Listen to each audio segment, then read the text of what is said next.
Ничего, завтра вернемся. Когда он с богами говорит, тут уж редко какое дело решишь. А теперь, видно, прогневали мы ее. Чем же? Жертвы приносим, молимся. Богини больше видно. Она знает, что делается в наших головах, что мы думаем. Все эти...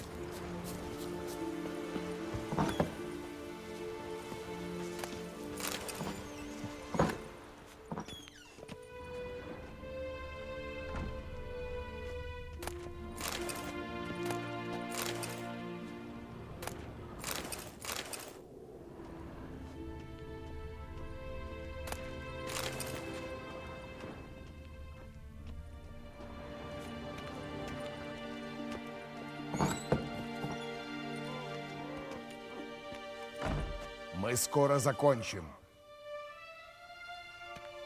А потом выплыл огромный морской змей и отгрыз мне руку.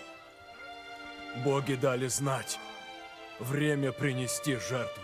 По моему разумению, нужно было, чтобы ты одолел змея, Ярл. Нет, я знаю, что они ждут жертвы. Уже пора. Подождем более ясного знака, хотя бы до следующего сна. Мне больше не нужно знаков.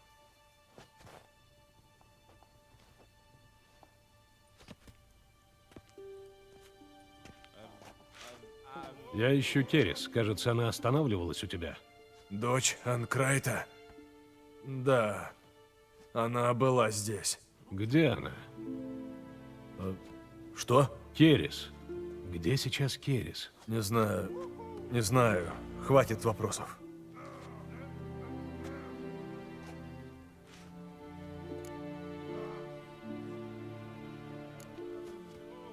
Я спросил что-то лишнее? Ты должен простить моего Ярла. Последнее время он чувствует себя не слишком хорошо. Он болен? На Перу Краха мне показалось, что с ним что-то не то, но... Прости, я должен идти к нему. А Терес? Как ее найти?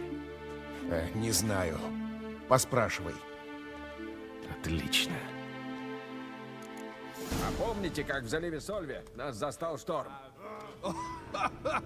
Помню, как сейчас. Омгун выпал за борт и чуть не утонул. Удалерик прыгнул тогда в воду и спас его. Он сказал, их голос велел ему прыгнуть в пучину. Жалко только, они его от раны не уберегли. Плечо он себе до кости распорол, так оно потом месяц гноилось. Такими клиночками можно разве что в зубах ковырять. Топор, вот это да.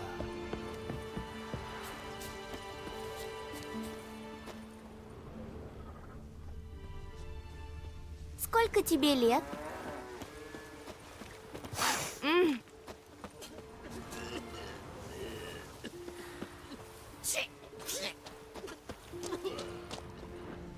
Чем могу помочь, путник? Ты не подстрижешь меня, волосы уже в глаза лезут.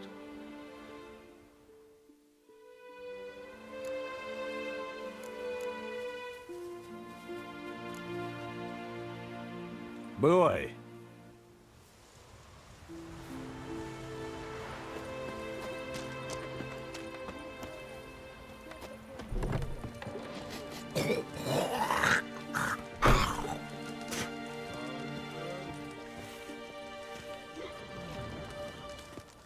Привет.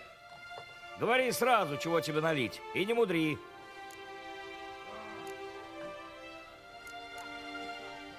Будь здоров.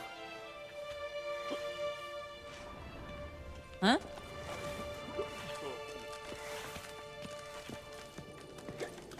Мечи за спиной. Так жизнь, дружище. Говорят, Керес приехала. Чего ты здесь ищешь? Привет тебе. Сперва целый месяц ни одной живой души, а потом вдруг гости сыпятся, как дикие груши. Притомился? Есть хочешь?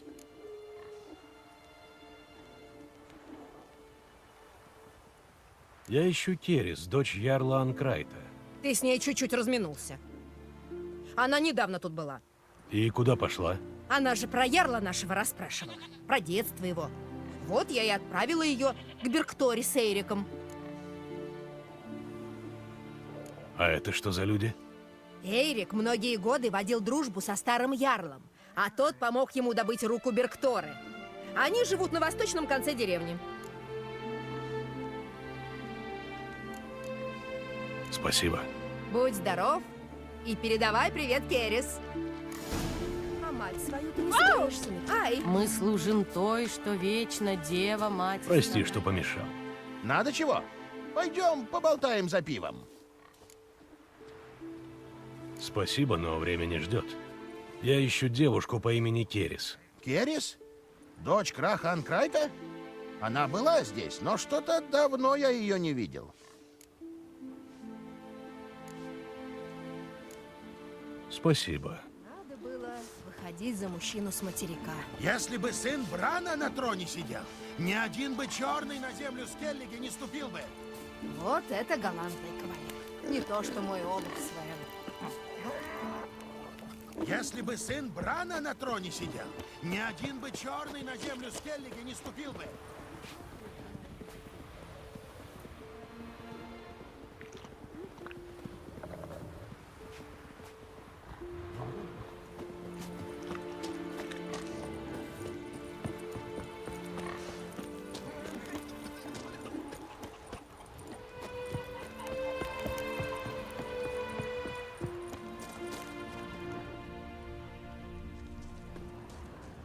Красивые мечи. Но по мне лучше добрый топор. Рожа у тебя такая, будто ты рыбий жир пил. Инги вышвырнула меня из дому. Ага. Узнала про шашни с малютки Гисты? Да нет. Узнала, что я не захотел плыть с Хьялмаром на Унгвик. Закинула мой меч в море. Говорит, трусу И лучшее оружие ни к чему, если слабая рука его держит. Правда?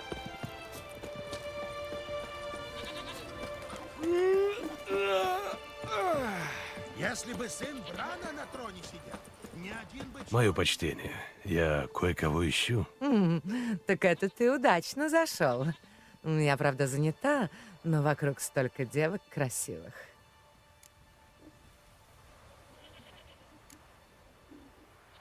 И где твои красавицы? Может, какая-нибудь согласится показать мне остров?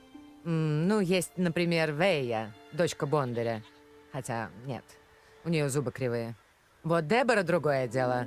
У нее зубки прямые, как по ниточке. Зато бородавка под правым глазом. Вот еще Майя. Личика, мечта. Только на правую ножку прихрамывает. Холера. Так подумать, все девки наши не так уж и хороши. Я ищу Керрис. Эту худющую? Глаза у нее, конечно, как у серны, да и рода знатного. А все же замухрышка. Я не знаю, где она. Ее отец... Ай, да пускай старый крах не беспокоится. Девка со Скеллиги на родных островах не пропадет. Ладно, ладно. Была она тут пару часов назад. Пошла поговорить с Эриком, моим мужем. Они на берегу, наверное, с той стороны острова. Спасибо. Будь здорова. Удачи в поисках.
Покончим с этим.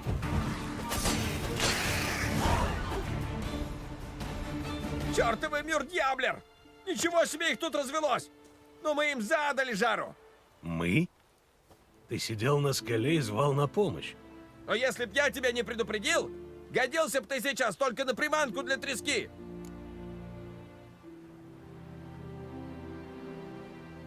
Спасибо за помощь. Ну, раз уж ты мне один раз помог, может, и еще поможешь? Надо подумать. Мне рыбу ловить надо, сети чинить. Не до битв мне сейчас с чудищами. Я не об утопцах. Я ищу Керис. Породистая девушка, сразу видно, что не из простого рода. Была она здесь. Только потом я поплыл утренние сети снимать.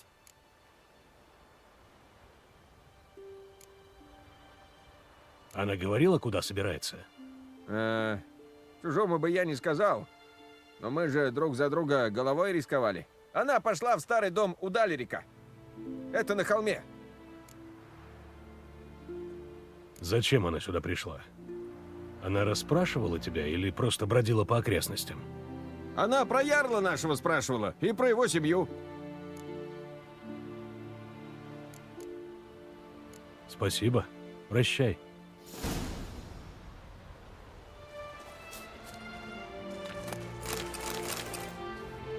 О, здрасте, здрасте.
Что-то вы плохо Мы выглядите. служим той, что Глядите-ка вечно в кочмо, дева, хоть мать и меду старуха.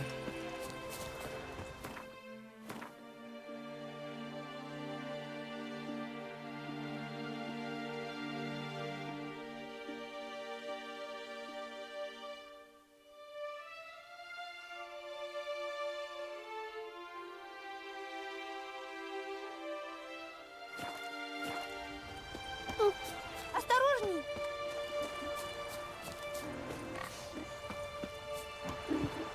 А тебя дома не ждут.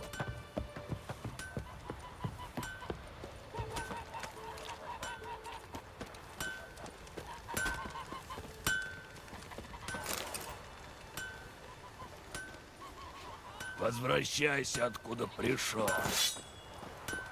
У тебя рана?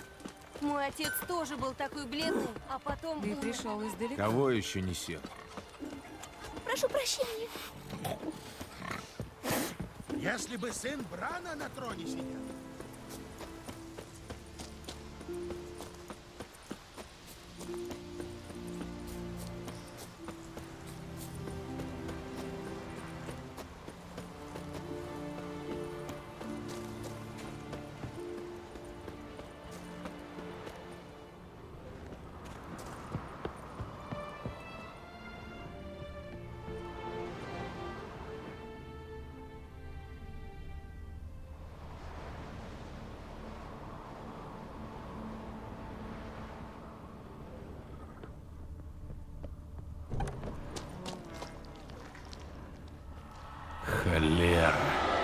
Что-то здесь не так.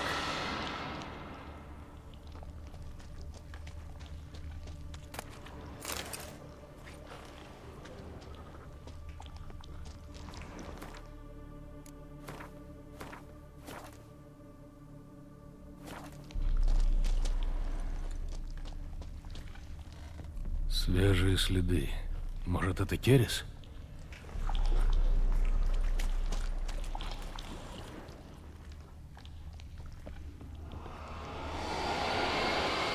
Керрис. Она потеряла сознание. Надо ее вытащить.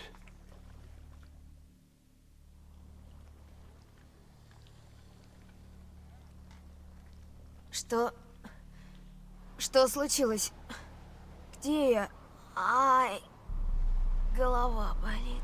Тебя огрели чем-то тяжелым. Геральт, что ты тут делаешь? Ищу тебя. Крах о тебе беспокоится. Я заберу тебя домой. Я никуда не поеду, пока не помогу Удальрику. Меч? Где меч? Я должна вернуться за мечом. Никуда ты не пойдешь. Ты едва пришла в себя. Я должна... Ты должна объяснить мне, что тут происходит.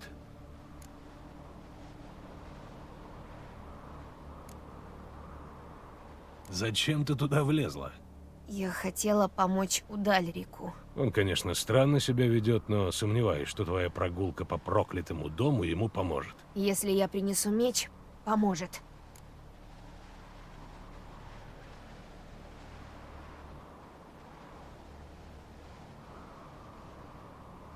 И при чем здесь меч? Это Броквар. Родовой меч клана Удальрика. Он нужен мне, чтобы снять с ярла проклятие. Проклятие? Это долгая история. Много лет назад Удальрик поссорился из-за этого меча с братом. Обычай велит, чтобы родовой меч отошел первородному сыну, то есть Удальрику. Но отец отдал Броквар младшему сыну, Акки. В ваших краях это серьезное оскорбление. Настолько, что Удальрик нарушил священный закон Скеллиге. Открыто выступил против воли отца. Надо думать, старый ярл это так просто не оставил. Удальрик просидел 3 дня прикованным к столбу, по пояс в морской воде. Когда наказание закончилось, они с Акки отправились ловить рыбу.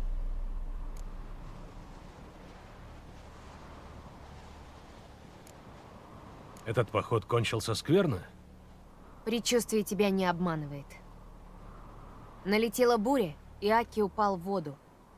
Удальрик был занят парусами и не слышал брата до тех пор, пока не стало слишком поздно. Не слышал или не захотел услышать? Этим же вопросом задается большинство людей на острове, но вслух об этом не говорят.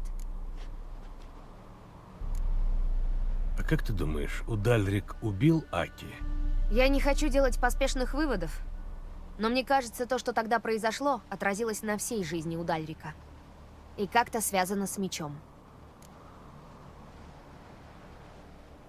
Что ты собиралась делать с мечом? Я подумала, что дух его брата хочет вернуть клинок. Дух брата? Сколько я себя помню, люди считают Удальрика избранным. Мол, с ним говорят боги. Раньше я в это верила, но теперь, когда присмотрелась, я думаю, что его преследует его умерший брат.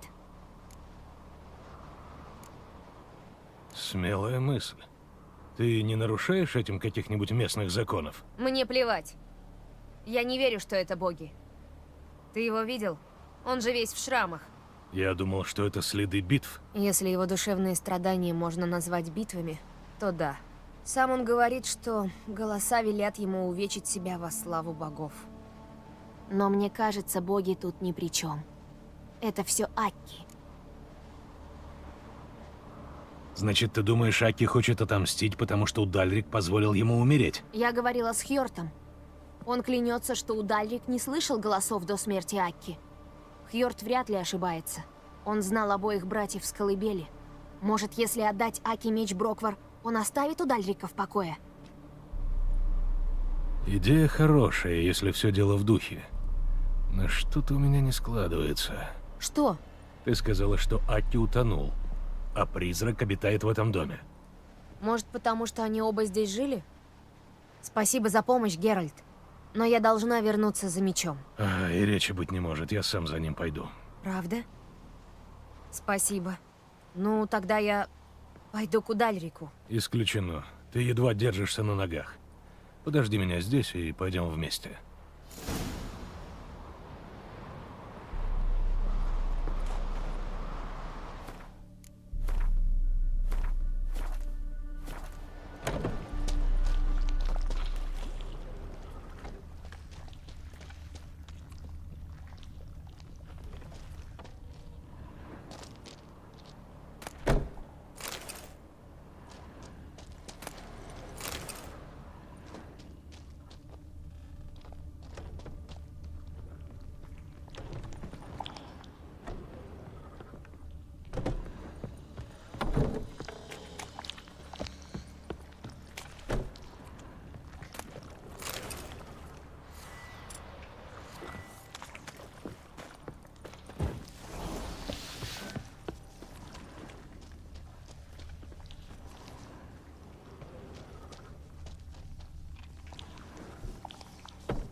Это еще что?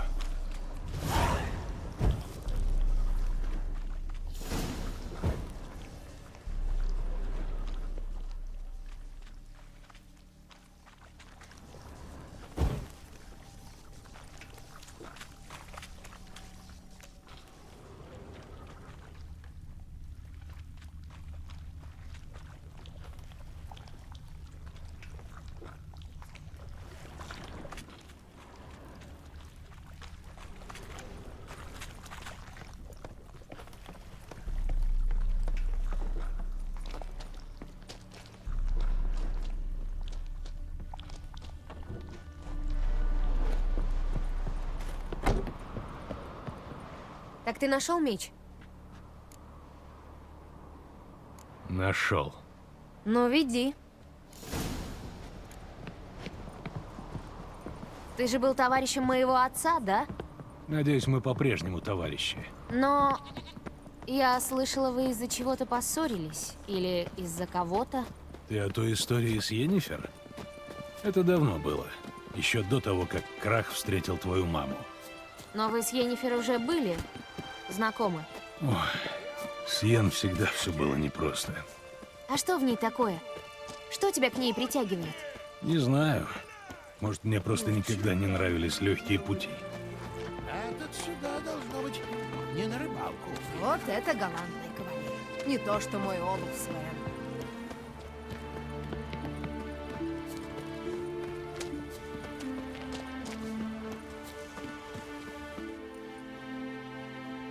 А где Йеннифер?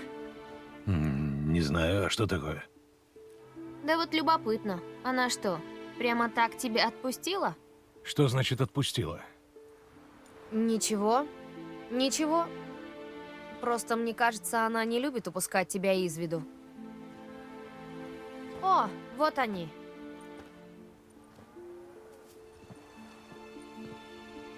Ужасно светло. В глазах колет. Свежий воздух пойдет тебе на пользу. Боги будут недовольны. Ярл, это наши гости, помнишь?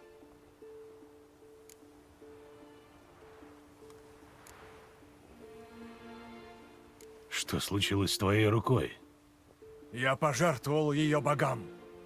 Прости, Ярл. Геральт еще плохо знает наши обычаи. На Скеллиге мы близки к богам. И чем ты ближе, тем большие жертвы приходится приносить. Мы верим, что самое большое, что человек может отдать, это собственная боль и страдания. Слышать голос богов — это дар, а не жертва. Те голоса, которые ты слышишь. Голоса богов.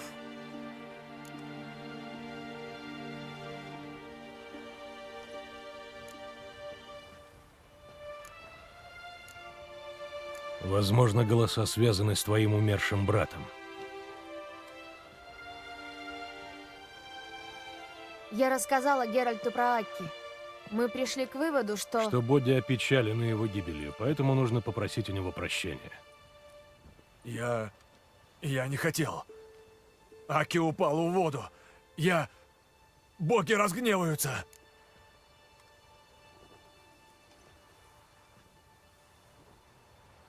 Они разгневаются из-за того, что ты примиришься с братом? Боги Скеллиги так жестоки? Они справедливы. Справедливость требует вернуть умершим то, что им принадлежит.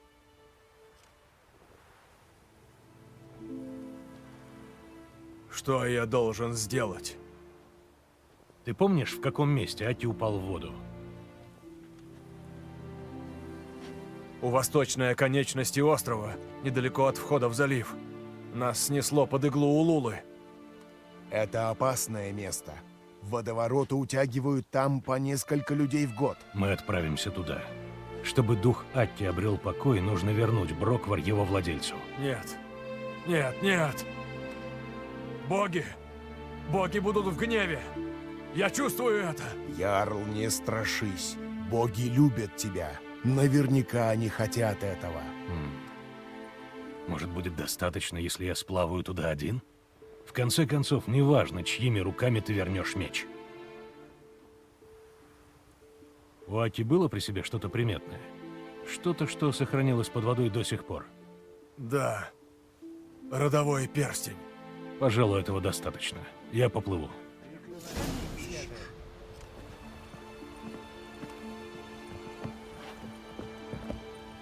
Можем поговорить? Жаль, когда умирает такой человек, как Бран. Все говорят, что он был добрым королем.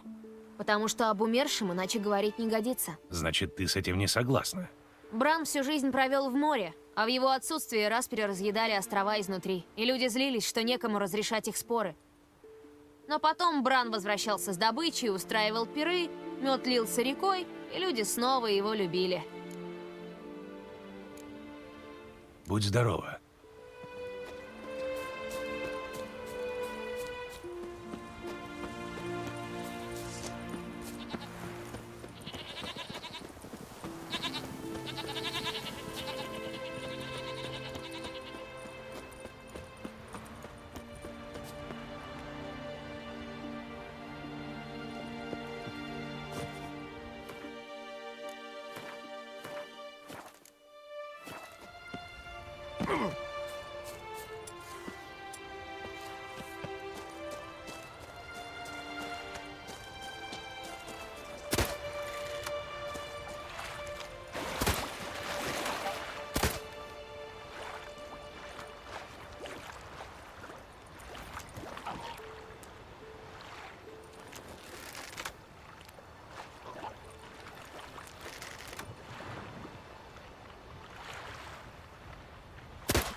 Черт!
Должна быть здесь.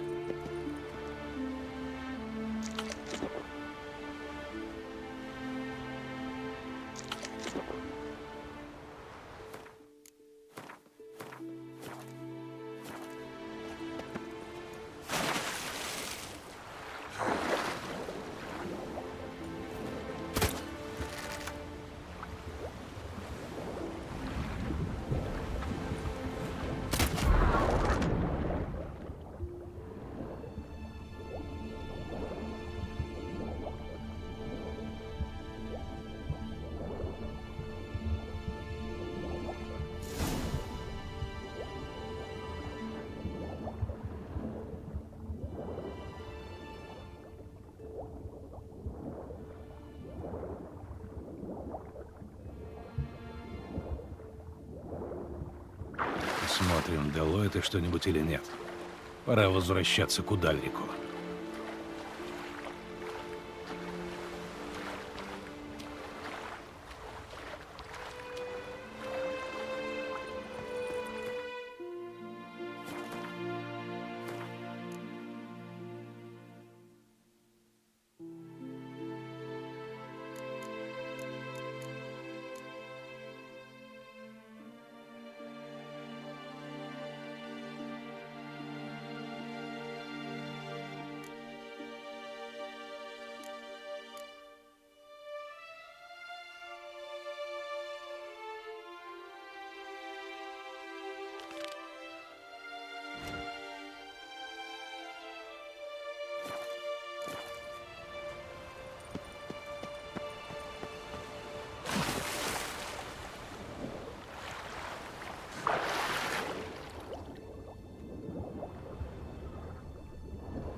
Мы служим той, что вечно дева, мать и старуха.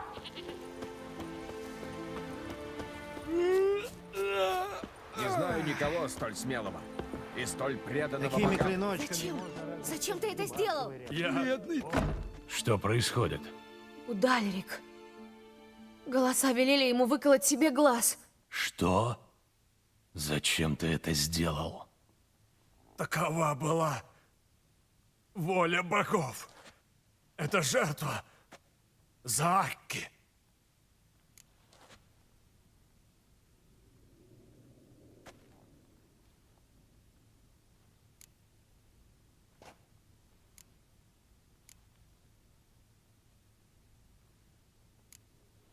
Чего именно хотели боги, ты помнишь? Что они тебе сказали? Они были в гневе. Голос сказал: «Ничтожный человек, ты не помог Акки, а теперь не поплыл молить о прощении. Выколи себе глаз, Страдай и скорби за все зло, которое ты совершил. Когда с тобой говорили боги, сразу как я отплыл? Вскоре после этого меня одолела дремота, и я лег. Тогда они объявили мне свою волю. Они всегда обращаются к тебе, когда ты спишь? Всегда. И что ты тогда видишь? Они призывали тебя в какое-то конкретное место? В мой старый дом. Они велят мне зажечь факел и говорят из тени.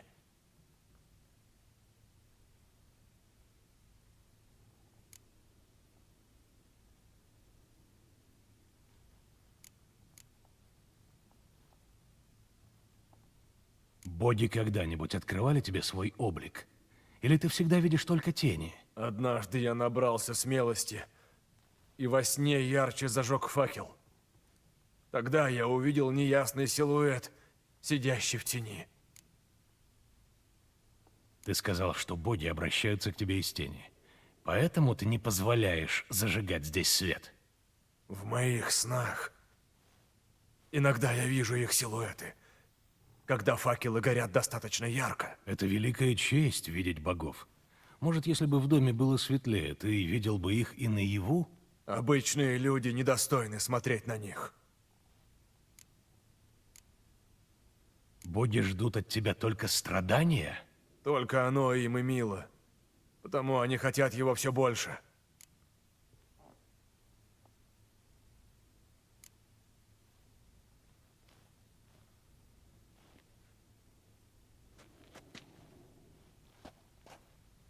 Его преследует не дух брата. Я вернул меч, но ничего не изменилось. Так что с ним? Мы можем поговорить где-нибудь наедине? Пойдем в комнату для гостей.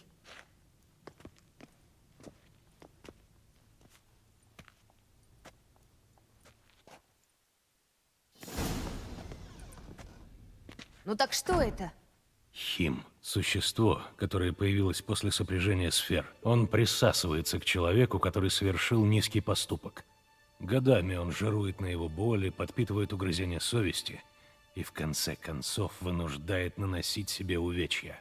Звучит невесело. Его можно как-нибудь одолеть? Теоретически есть два способа.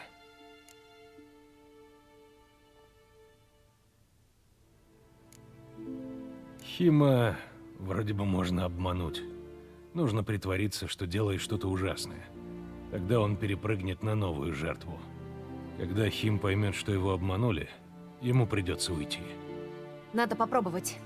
Я не знаю никого, у кого бы это получилось. Может, никто не смог придумать подходящую ложь? А какой второй способ? Ведьмачьи бестиарии говорят, что нужно провести ночь в логове Хима, вместе с его жертвой. То есть в проклятом доме?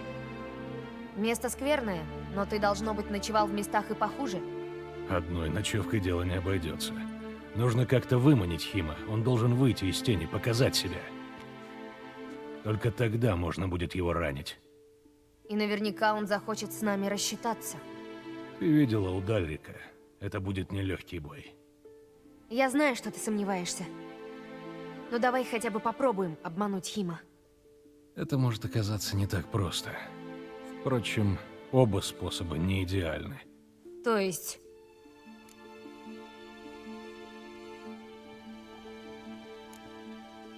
Хим — демон, а их очень трудно провести. К тому же обманщик не должен знать, что обманывает. Как это? Хим цепляется к человеку, совершившему какой-то низкий поступок, возбуждает угрызение совести и кормится его страданиями.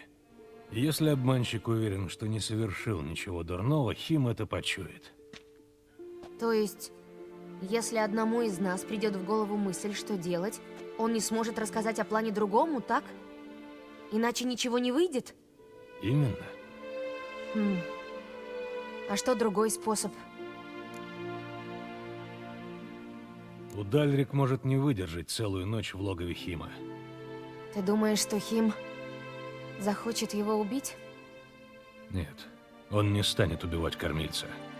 Но Ярл истощен, дом вызывает у него болезненные воспоминания. А Хим попытается вытянуть все, что сможет. И чем больше боли он причинит Удальрику, тем сильнее станет. И тем опаснее для тебя. Оба способа кажутся мне рискованными. Но я по-прежнему думаю, что надо прибегнуть к обману. Не знаю, я не уверен. Только не говори, что в таких вопросах ты обычно советуешься с Йеннифер. Если мы ничего не придумаем, ты всегда сможешь решить дело по-ведьмачьи.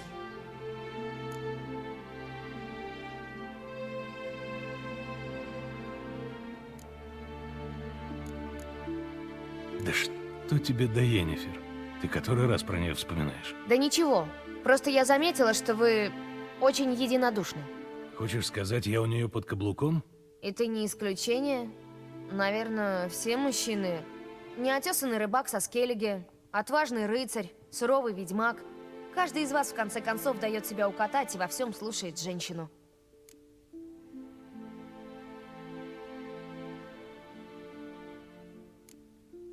И чтобы доказать тебе, что ты ошибаешься, я должен послушать тебя. Покуда я не Йеннифер, попасть под каблук ты не рискуешь.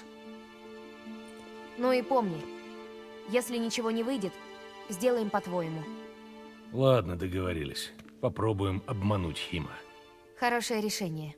Единственное место, где мы можем что-то сделать, это логово Хима. Проклятый дом. Ну, веди.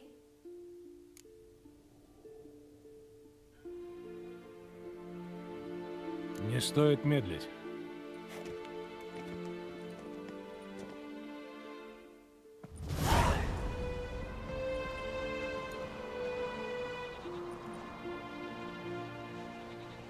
Нужно осмотреться.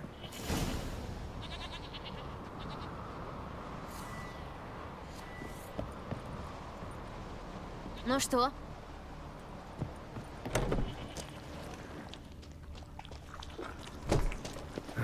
Изящная работа. Должно быть, печника приглашали с большой земли. Изящная работа. Должно быть, печника приглашали с большой земли.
Цири.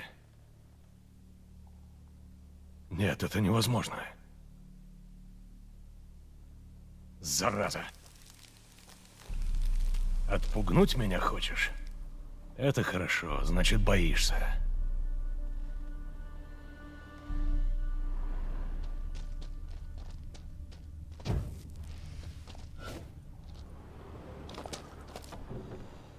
Тут и ногу не мудрено сломать. Или шею.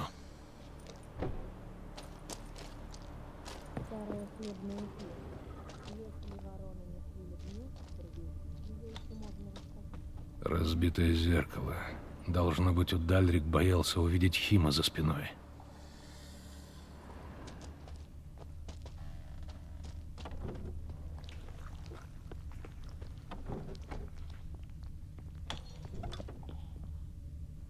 Старая колыбель.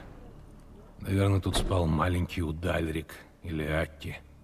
Геральт, иди сюда! Я, кажется, придумала!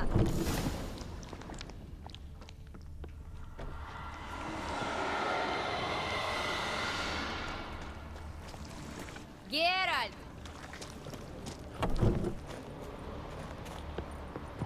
Ты придумала что-нибудь? Да, у меня есть план. И очень надеюсь, что он сработает. А подробности? Просто подожди меня здесь. Я скоро вернусь. Что-нибудь еще? Ты сам сказал, что не должен знать подробностей. Большего я не могу сказать. Просто верь мне. Надеюсь, ты знаешь, что делаешь. Я тоже. Ну что, можем начинать? Я готов. Хорошо. Я скоро вернусь. А ты пока затопи печь.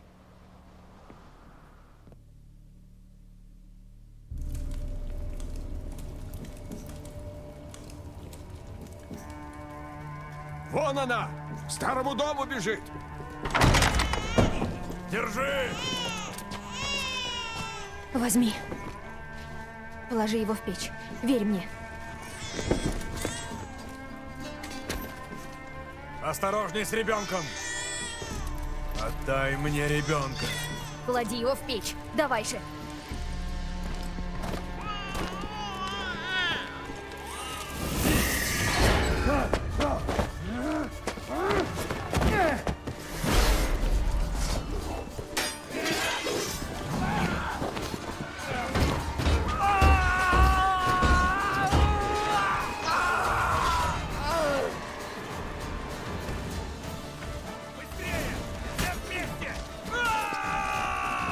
Ну, сколько мне еще ждать? Магия!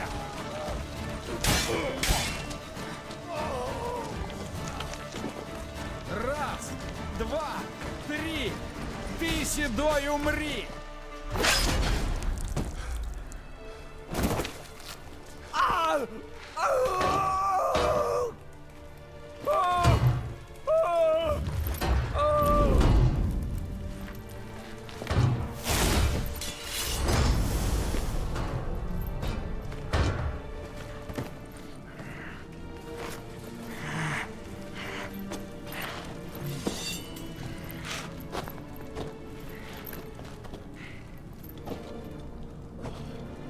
Зачем?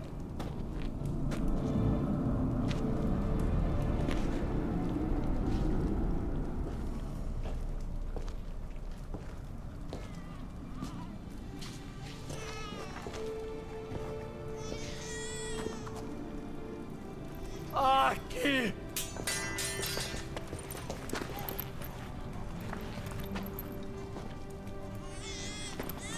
Ведьмак не совершал зла. В нем нет ни вины, ни отчаяния, только облегчение. Ты попался. Уходи.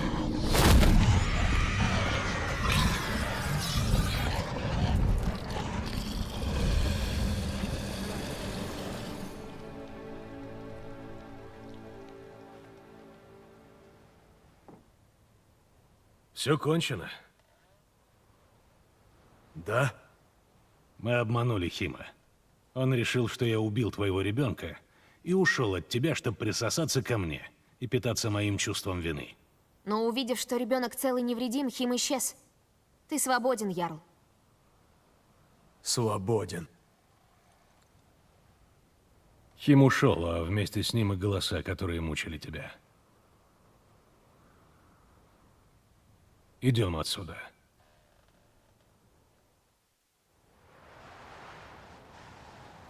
Что происходит? У меня в голове вихрь. Будто я в водоворот попал. Геральт, ты сказал, что все кончилось. Он истощен. Со временем рассудок вернется к нему. Что? Что я теперь буду делать?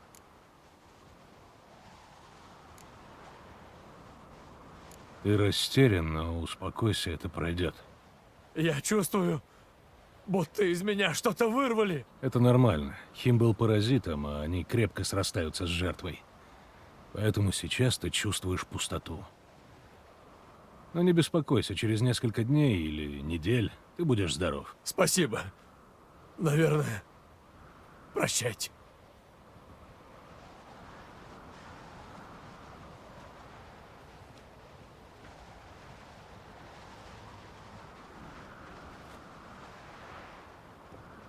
Лучше я его провожу. Кажется, он не в себе. Разумно. А потом? Что ты будешь делать? Останусь здесь еще на пару дней. Уверен, что с ним все в порядке. А ты останешься на Спикероге? Не знаю. Мне тоже надо привести мысли в порядок. Йеннифер, наверное, уже извелась. Я думал, мы это уже обсудили. О, ну да. Бывай, попутного ветра. И тебе.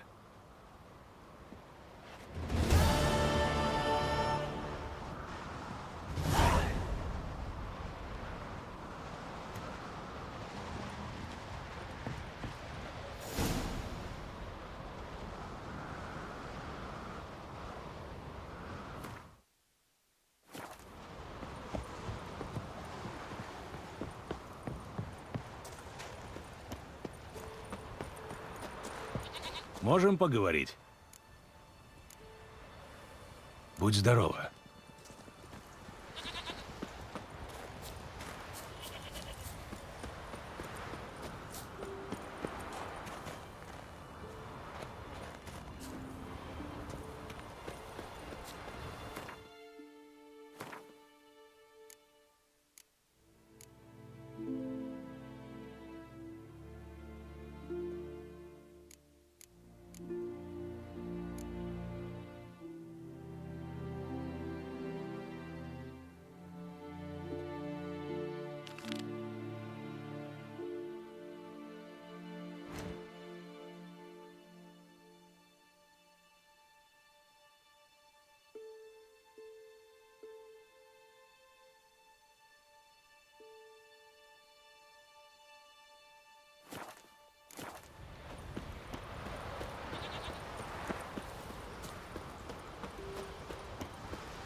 Пусть твой топор никогда не затупится.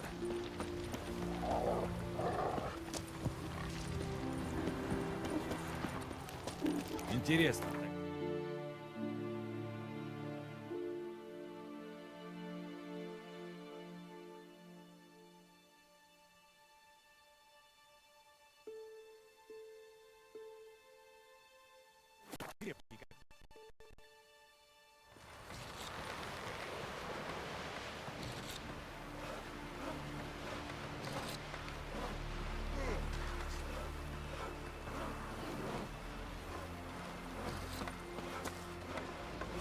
Ты Рюрик? Я слышал, ты был в лодке, на которую напали утопцы. Да. Вместе с Ульфом, моим двоюродным братом. Мы собирали ловушки для крабов около скал Кьерак. Ульф потянул за веревку. Тяжело ему было, я уже решил, что там полная клетка, что хороший улов. Тогда что-то рвануло веревку снизу. Всего миг, и Ульф был уже под водой. Я звал его раз, другой, третий. Вдруг вода стала красной от крови и разнесся ужасный запах вроде гнилья, только хуже. Тогда Мьёльдьяблен перевернули лодку. Я и сам не знаю, как доплыл до берега. Должно быть, Фрей меня хранила. Или чудовища уже наелись. Спасибо за рассказ. Видел чертежи? Странный дракар мы делали. Дно почти плоское и в воду входит.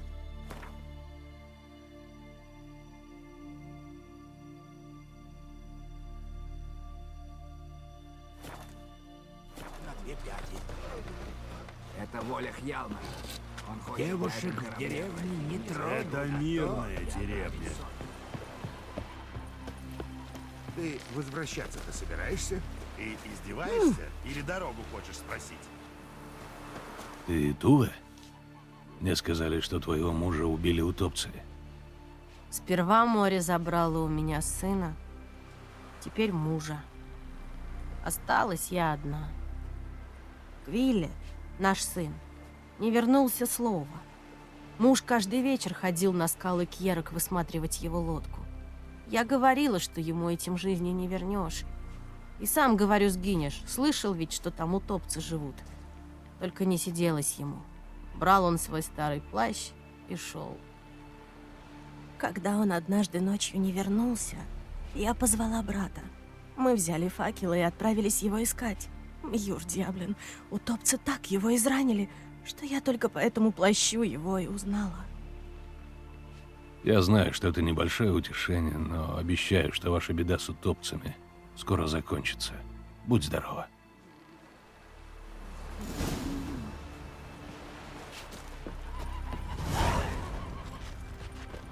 Сколько тебе лет?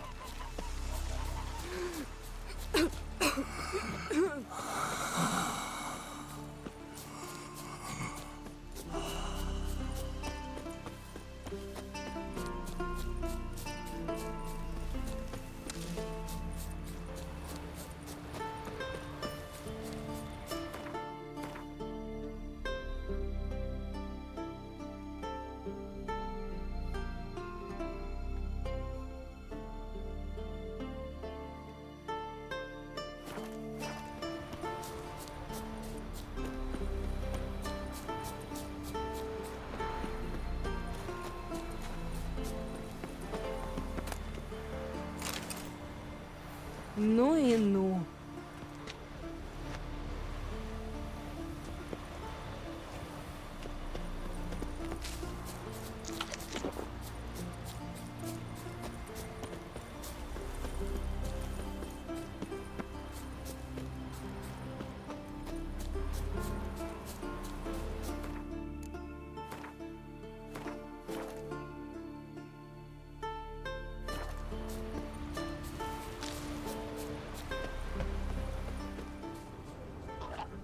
Очередная жертва.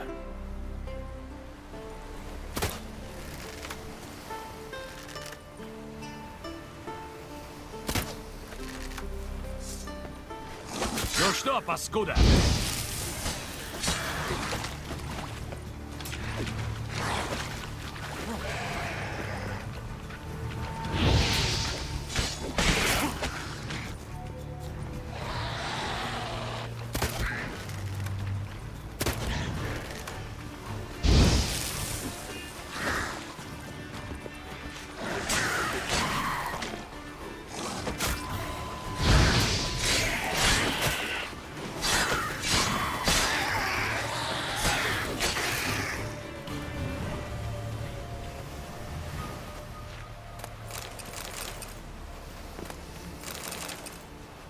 Этот смрад.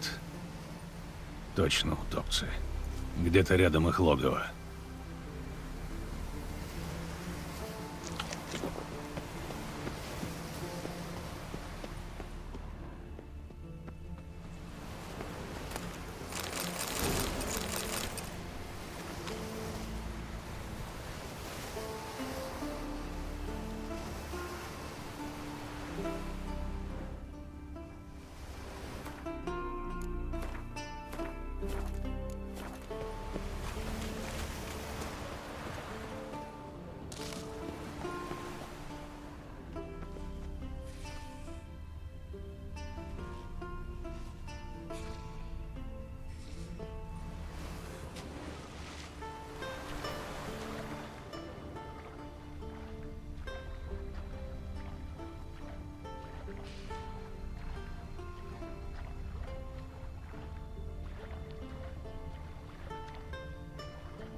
Могил и падаль.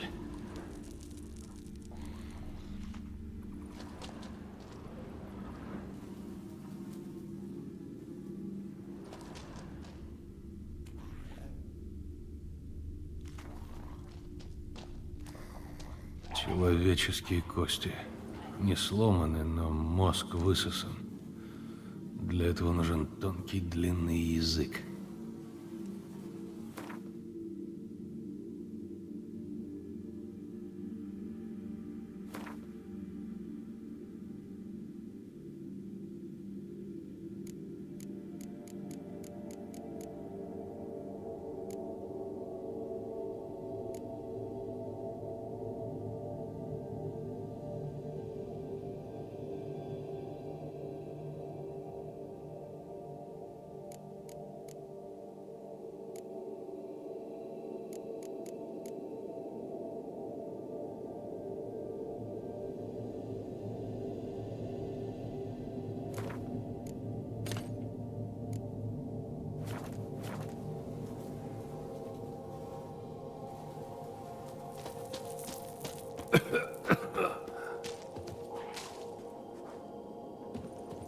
О, еще утопцы.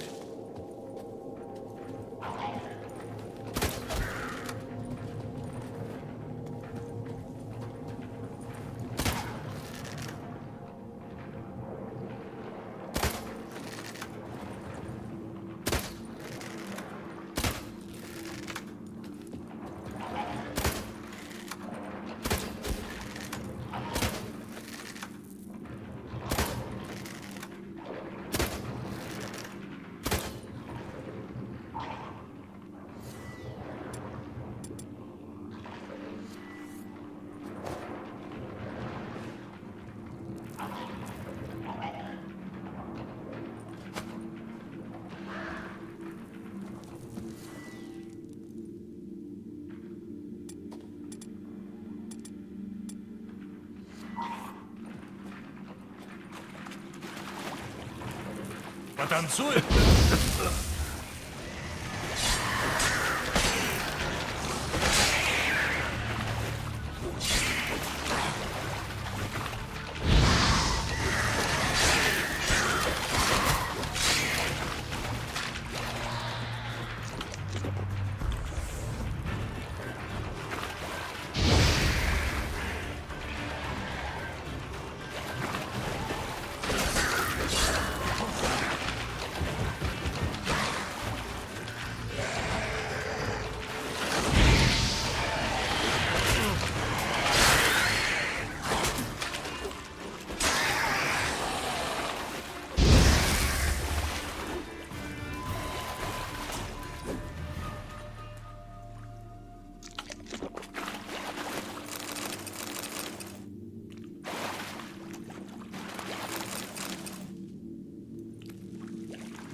Логово чудовища.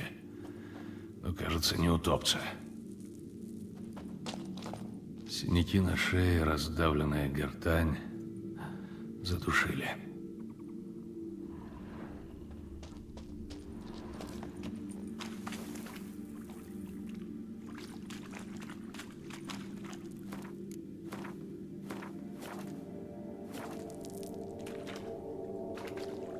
Почти нетронутые, припрятаны на потом. Утопцы так не делают. Почти нетронутые, припрятаны на потом. Утопцы так не делают.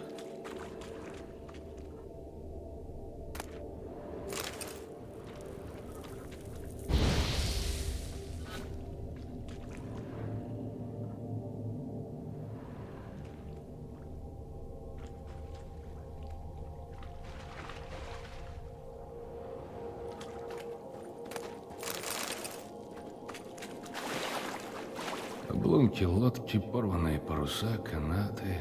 Можно сказать, морская декорация. Этот Смрад, следы на телах. Это должно быть логово водной бабы. У них там дух, она не вернется, пока я здесь. Хотя, если она терпит утопцев, может, достаточно будет сделать вытяжку из их желез, чтобы замаскировать мой запах.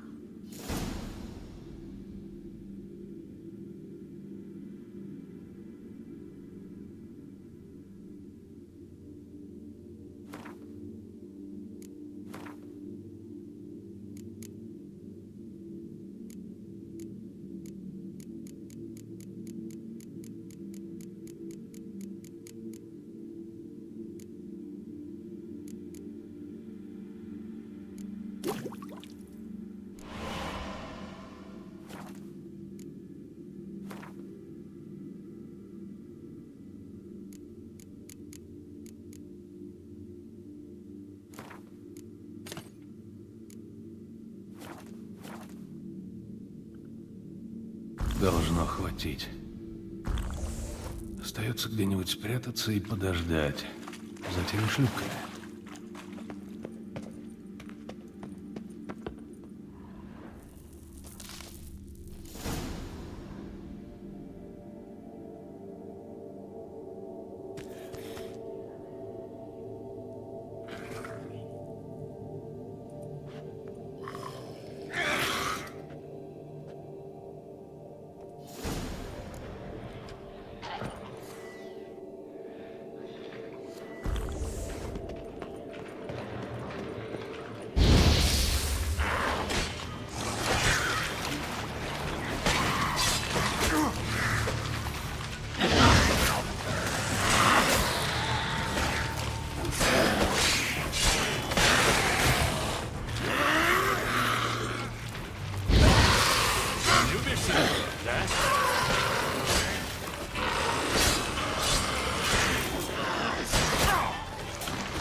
ножик у тебя ничего.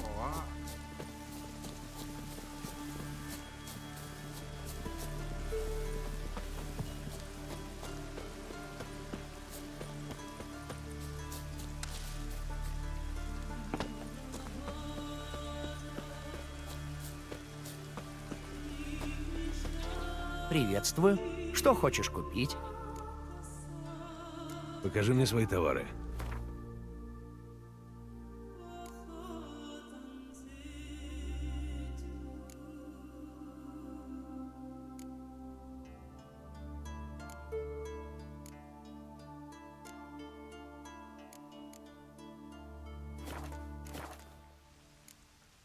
Бывай.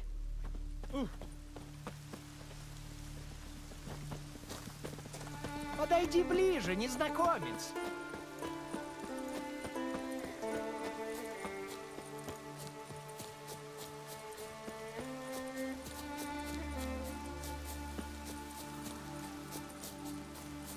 Модрон Фрея плачет. Дождь идет. Ну и лужи будут. Правду говорили. Работа сделана, а вот доказательства. А на что мне голова дьявола? Это что за дьявол? Водная баба, старая хитрая особь. Это она источник всех ваших бед. Я много мерзости в сетях находил. Мурены, миноги, скаты, но вот такого не видал. Возьми свою награду. Ты заслужил.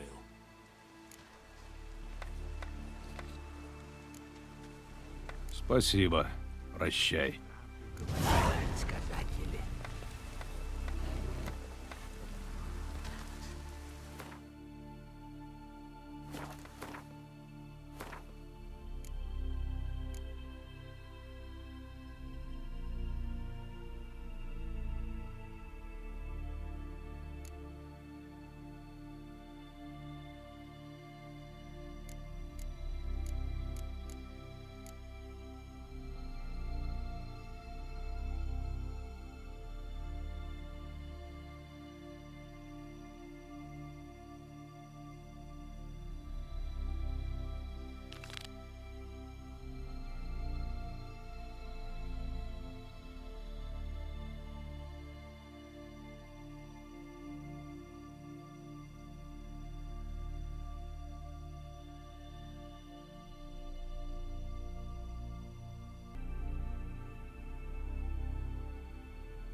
Дождь идет. Возьми плащ.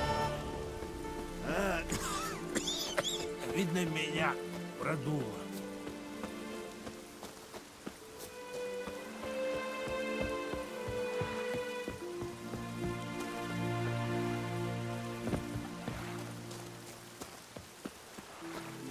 Ты чужак. Видно, ты не местный. Что тебя занесло на спикеров? Кажется, у вас здесь есть какая-то работа для ведьмака. Ну да, сестра мне всю плешь проела. Вот я для вязчего спокойствия и вывесил объявление. По правде сказать, я и не рассчитывал, что кто-то заинтересуется. В чем дело? Да вот жених у сестры пропал. Люди болтают, что он просто сбежал из деревни. А она вроде как видела, что его чудище утащило.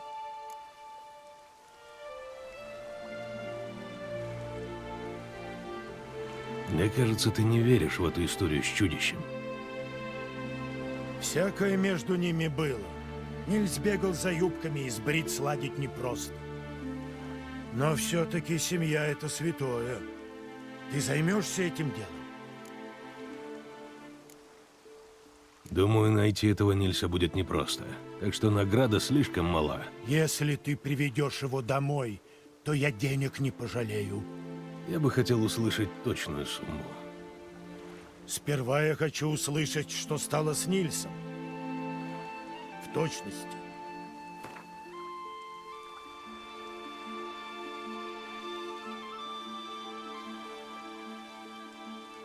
Согласен. Посмотрю, что можно сделать. Для начала я хочу поговорить с твоей сестрой. У Нильса и Брит было любимое место. У скал к северу от деревни. С тех пор, как он пропал, она все время там сидит. Спасибо, я пойду к ней.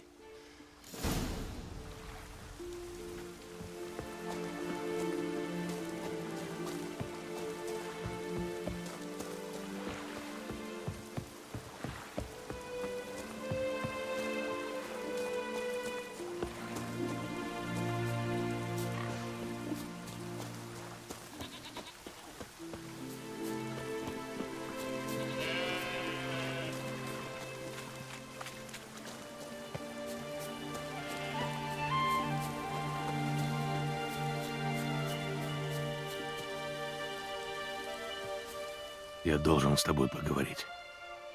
Оставь меня. Ты видела, как пропал Нильс? Видела. Тень. Огромные крылья, будто туча прошла по небу. А потом я услышала крик.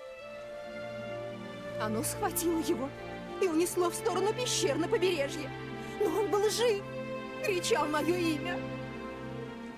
Я попробую его найти. Надо осмотреть пещеры, о которых говорила Брит.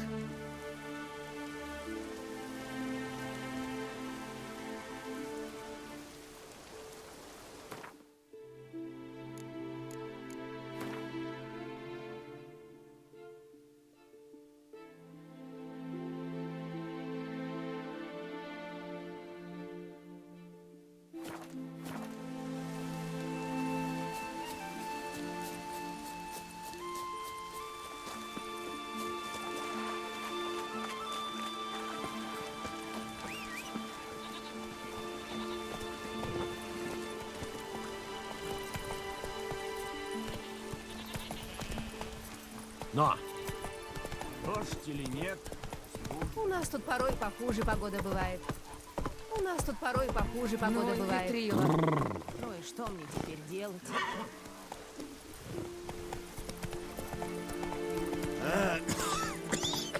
Видно, меня продуло.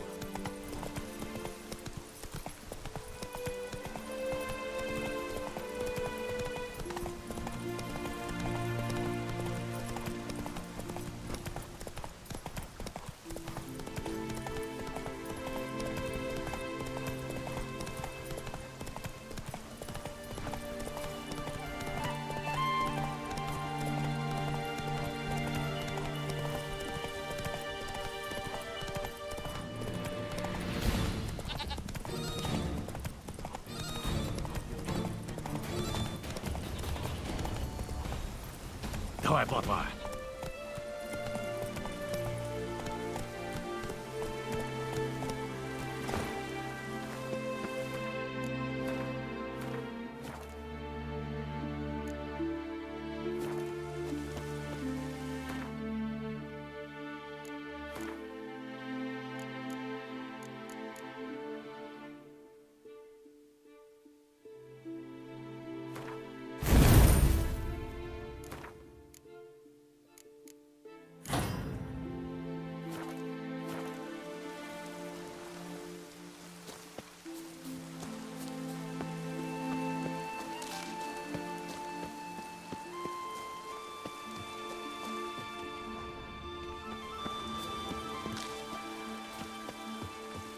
Как же здесь воняет падалью. Трупоеды.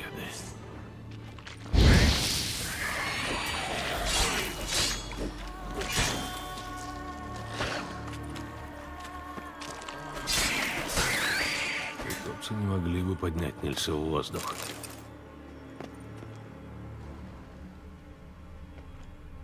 Следы сирены, очень большой сирены.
нехорошо.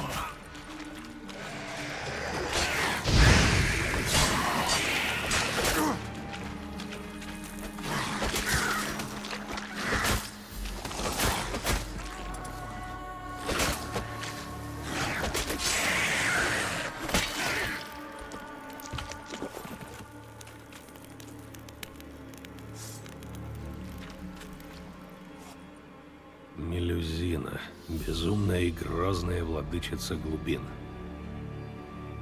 Видно, когда-то ей здесь воздавали почести.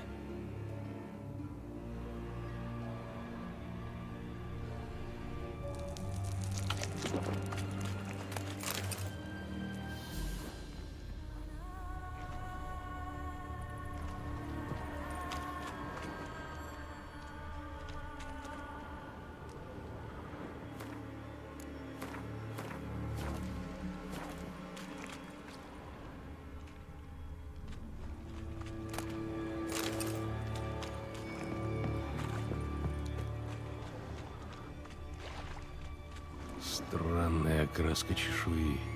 Это необычная сирена. Та же самая чешуя, что и на алтаре. Культ мелюзины возник не просто так. Наверняка эта ехидна жила тут очень давно. Когда-то она впала в спячку, а теперь проснулась и проголодалась.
У тебя сегодня плохой день.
Ну и ветер.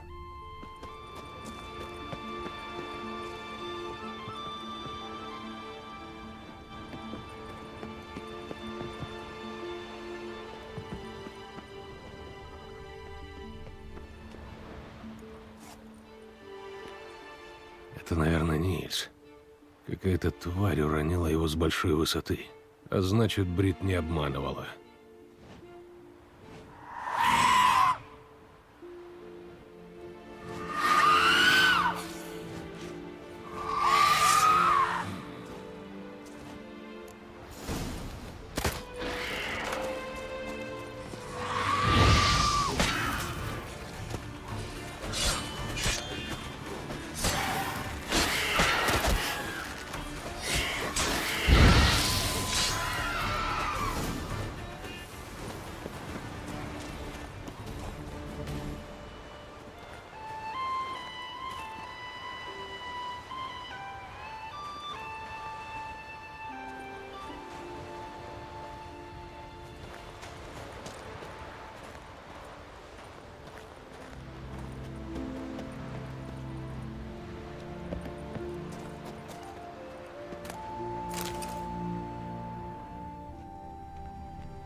Жалкое зрелище.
Ну что ж, как угодно.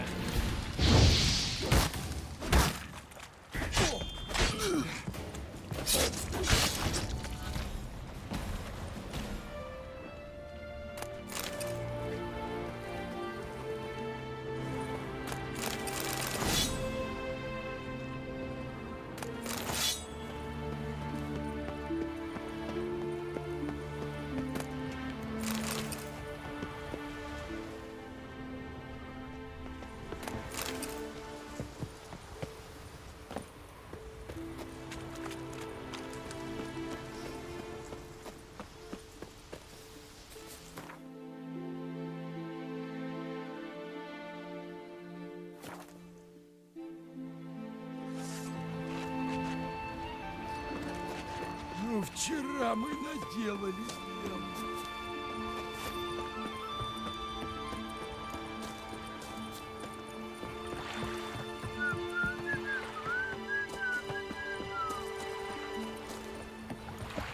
Мастер-ведьмак. В пещерах на побережье поселилась старая Эхидна. Я ее убил. С трудом. А значит, Брит говорила правду. Нильса похитила чудовище. И убила его. Тело лежит в пещерах. Я должен за ним сходить. Ты скажешь, Брит, что стало с ее женихом? Я поговорю с ней. Должен же я хоть что-то для нее сделать. Страшно глупо я себя чувствую, что собственной сестре не поверил. Возьми вот, ты заработал. Бывай. Думай, куда идешь.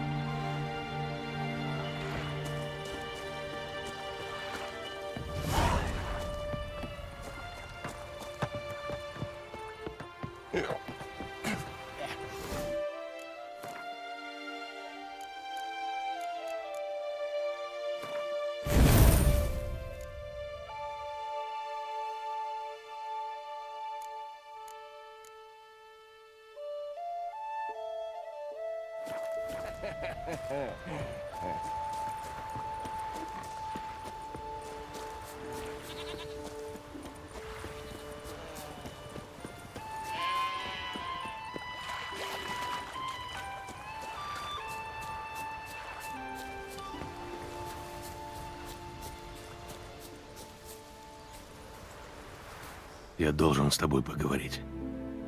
Оставь меня. Твой жених умер, его похитила и убила Эхидна. Нильс. Я знаю, что его не вернешь, но я отомстил за его смерть и убил чудовище. Спасибо. Я знала, что он был мне верен. А потому клянусь быть верной ему до конца своих дней. Возьми. Здесь немного, но я хочу, чтобы ты принял это золото. Спасибо, в моем деле каждая монета пригодится.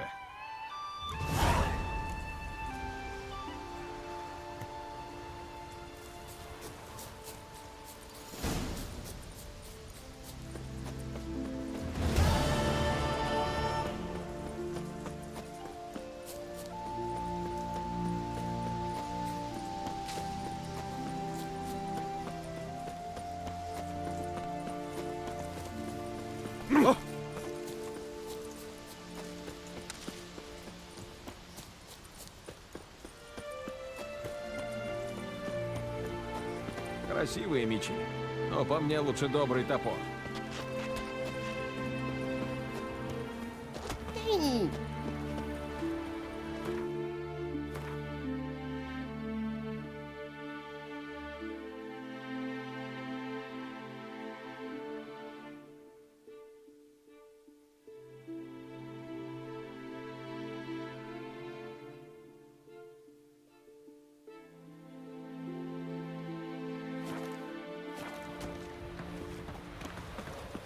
Я победил! Я победил на арене! Да? И кого же? Человеку все время неощадима забота. Пули всякий побежден. Такое уж не Или из олова шариков наделаем и его закидаем. А что ему с твоих оловянных шариков? Это же призрак, а не дьявол какой. Так что делать-то? Путник? Может, к друидам? Здравствуй, здравствуй. Друиды не мастера с призраками бороться. Да ну! Ты что ли лучше? Закрой пасть. Вот он-то может и лучше. Это ж ведьмак. Призрак у нас на арене объявился. Никак его не выгоним. Может, что посоветуешь?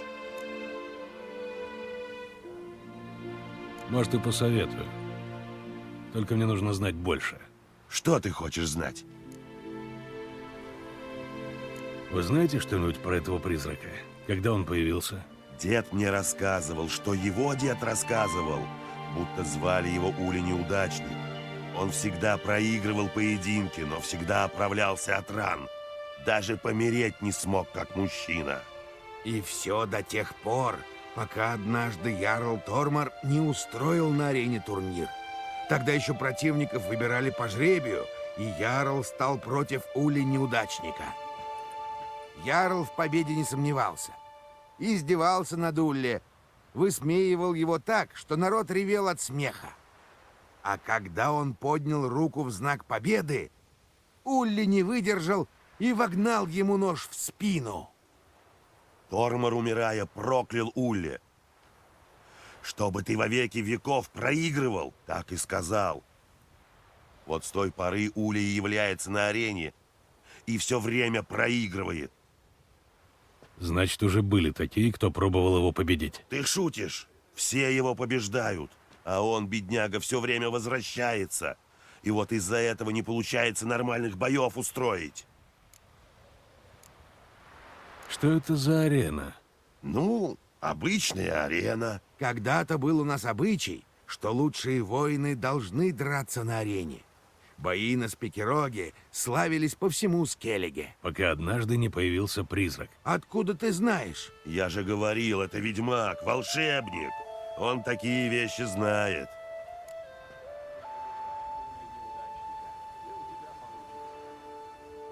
Я бы мог попробовать прогнать этого призрака, но не за даром. Если у тебя получится, мы заплатим, как за победу. И процент тебе отдадим со всех наших заработков. Как арену расколдуешь. Ну, это ты загнул. Есть немного, да и хер с ним. Если ведьмак с призраком справится, то он и процента достоин. Ну ладно, но чтоб только один раз. Звучит разумно. Ждите меня здесь.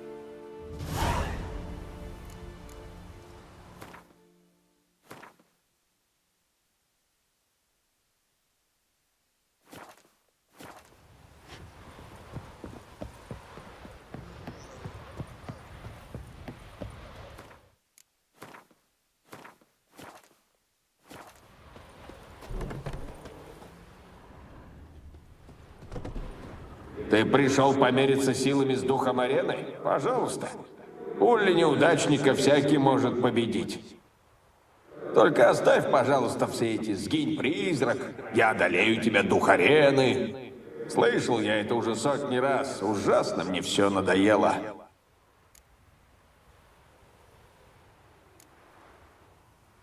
Ты не похож на обычного призрака. Почему это? Потому что не выкрикиваю угроз и не пугаю тебя смертью? Ну и что? Мне просто надоело. Кроме того, я прекрасно знаю, что сейчас будет. Ты меня оскорбишь, пронзишь мечом, я исчезну. а через пару дней снова сюда вернусь. И так повторится с каждым, кто придет сюда. Такая уж моя судьба. Я должен торчать здесь до конца света и проигрывать любой бой.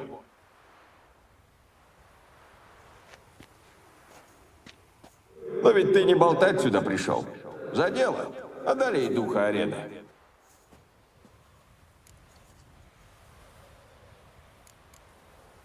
Никакого боя не будет. Ну, как хочешь. Не ты, так следующий. Мне-то все равно. Ну, подходи. Ты пришел помериться силами с духом арены? Пожалуйста.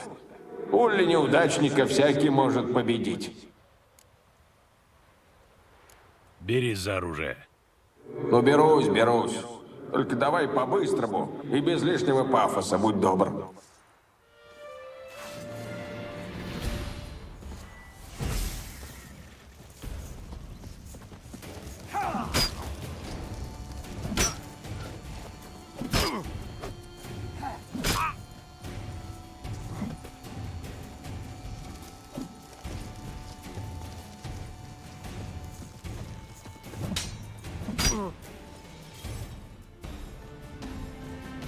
Я победил тебя.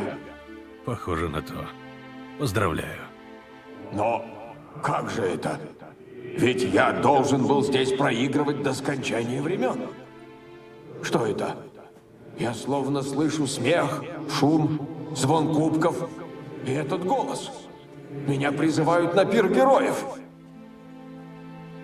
Ты дал мне выиграть. Ты меня освободил.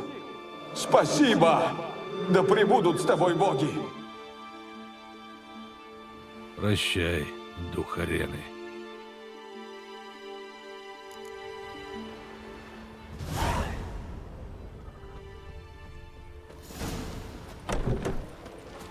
Нет плохих драк. Правда, что вы детей крадете? Привет! Дух вам больше не помешает. Надо думать, он уже пьет мед с предками. Я знал, что ты справишься. Ну, Гуннар, я выиграл. Возьми. Вы что, поспорили? А то. Я-то был уверен, что ты справишься, а Гуннар говорил, что не в жизнь. Потому он сейчас такой кислый. Я часто вижу такие рожи, когда приходит время платить. Не бойся, мы люди чести. Это тебе. И помни, когда арена начнет приносить доход, тебе процент полагается. Буду помнить. До свидания.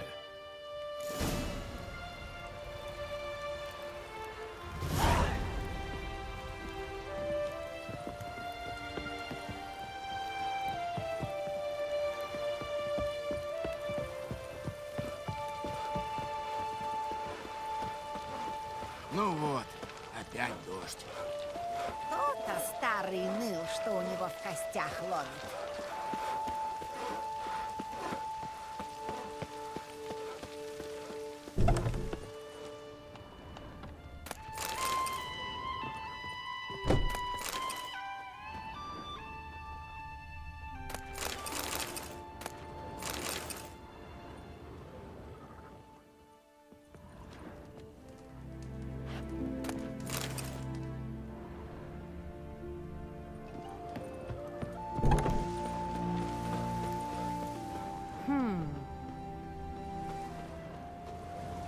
Я-то человек простой.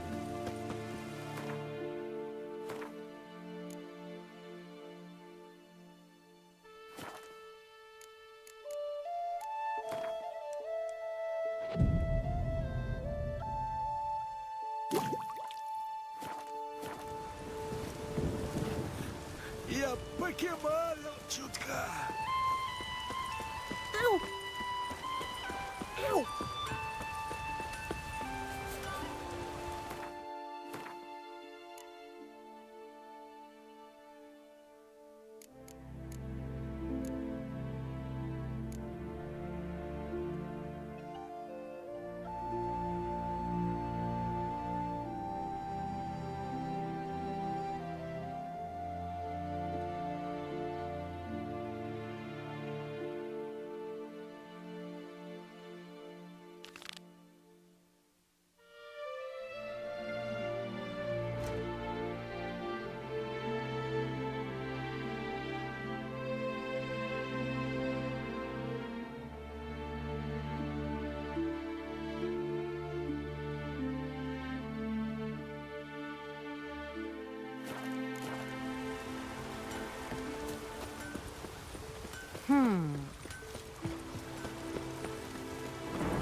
полные портки, будто Рагнарёк. А это порой всего наш похуже погода бывает. Соберем воинов и вперед, за славой, говорю я вам. И пропасть.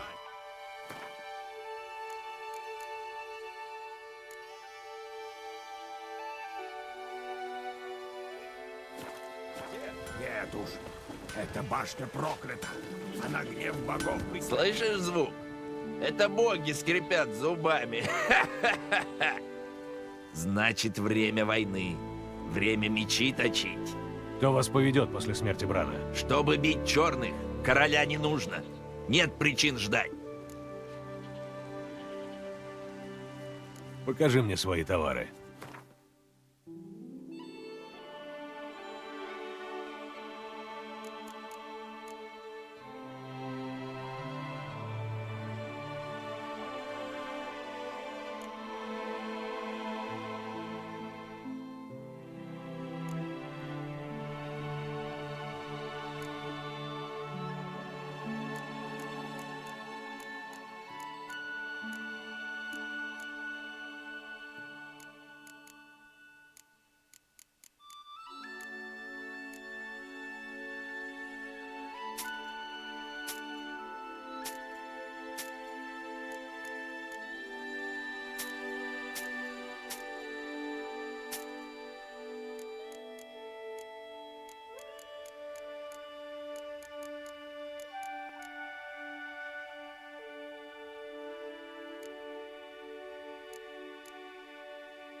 Работа у тебя тяжелая. Не хочешь передохнуть и сыграть в гвинт?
А кто же это?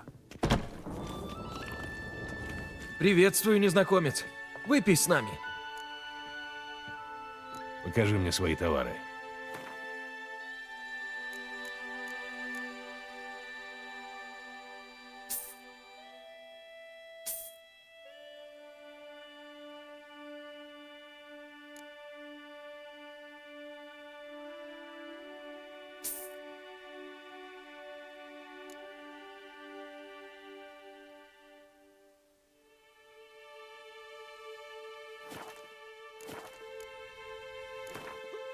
Не желаешь сыграть в гвинт?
А пусть льет хоть до самого Рагнарёка.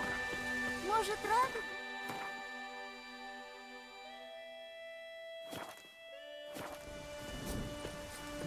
Фу, дождя-то кот на Просто хам.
Медальон дрожит. Это место силы.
Правду говорили предсказатели.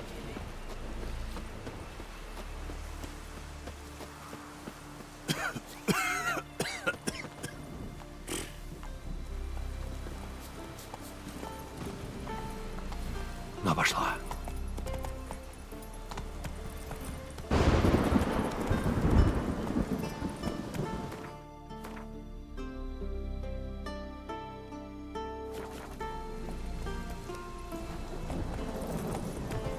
Но!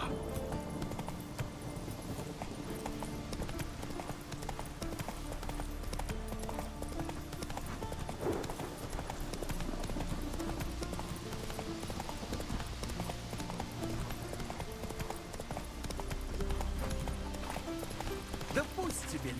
Ты поможешь человеку в беде? Смотри, Простите великодушно, но я оказался в трудной ситуации.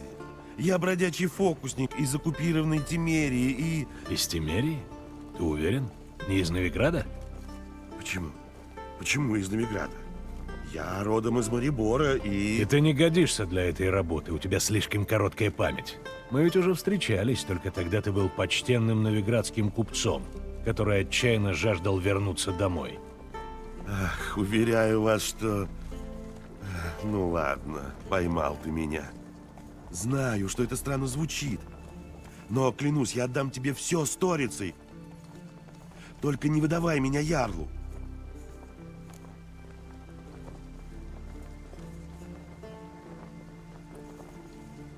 Если я тебя выдам, то точно не увижу своих денег. Но если ты снова попытаешься меня обмануть, я найду тебя. Нет, в этот раз я не вру. Ведь ты же в любую минуту можешь на меня донести. В таком случае до встречи.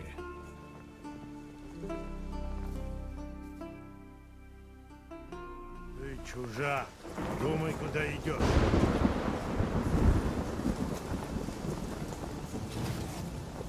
Ты чужак. Думай, куда идешь. Льет и хер с ней. Подойди ближе, незнакомец. Шевелись, плотва.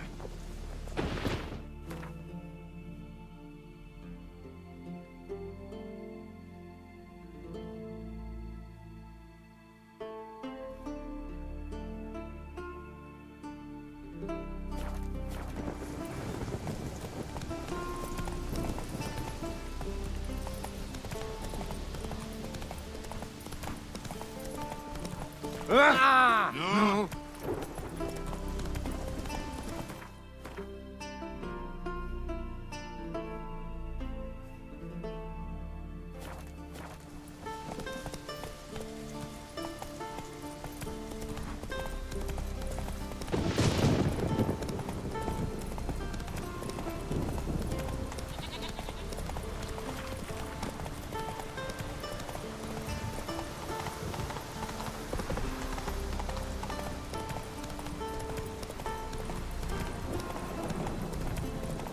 Пошла.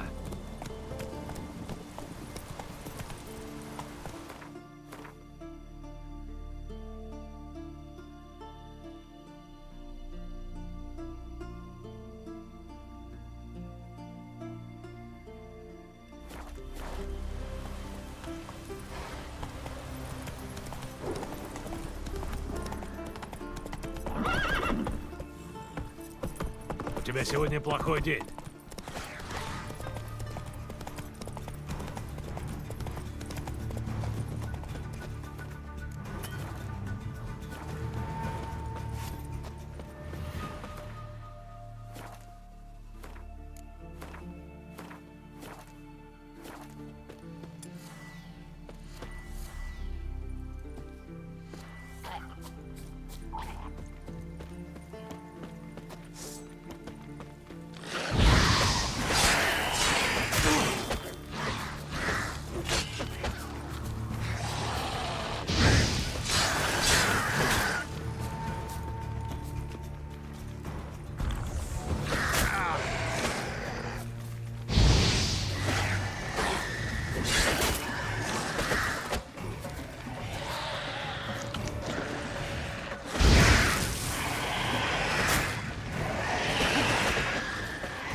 Мама говорила, что ты герой. А ты дрался с драконом, будешь тут Кикумору убивать? Что-то долго их нет. Может, заблудились? Они уже 20 лет. По горам разбойники шастают. С чего бы им сейчас заблудиться? Может, их дриады похитили? Дедушка говорил, они когда-то жили в этих лесах. Я бы вот хотел, чтобы меня дриады похитили. Дурак ты. Ты хоть знаешь, что они делают с такими, как мы? Потрошат, а после кишки на деревьях развешивают. Другим в Волос назидание. у тебя седой, а на друида не похож. С чем пришел? Покажи мне свои товары.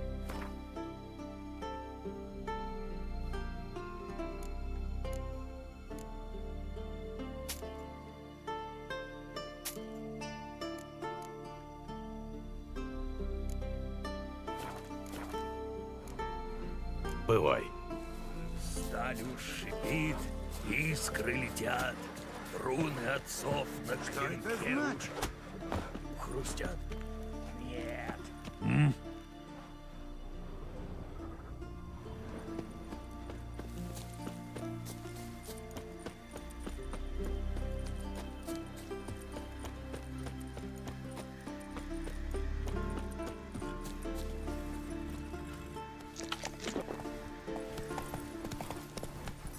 Но!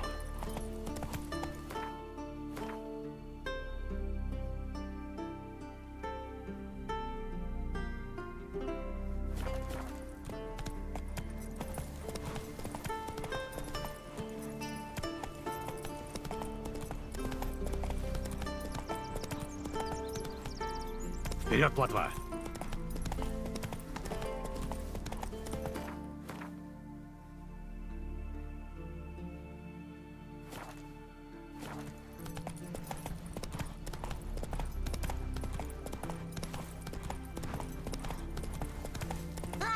Вот тебе кабан! Умри!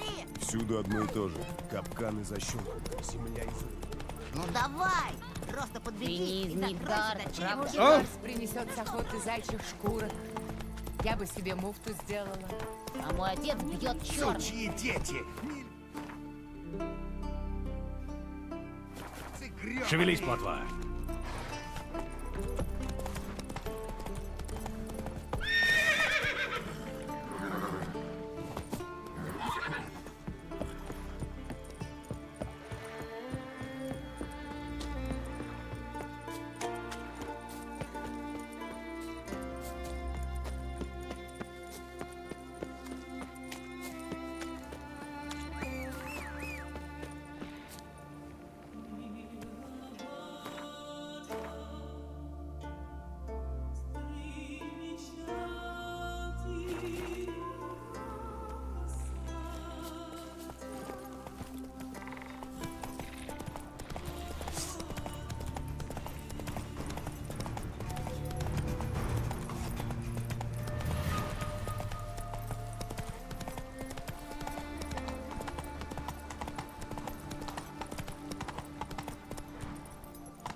Ну давай,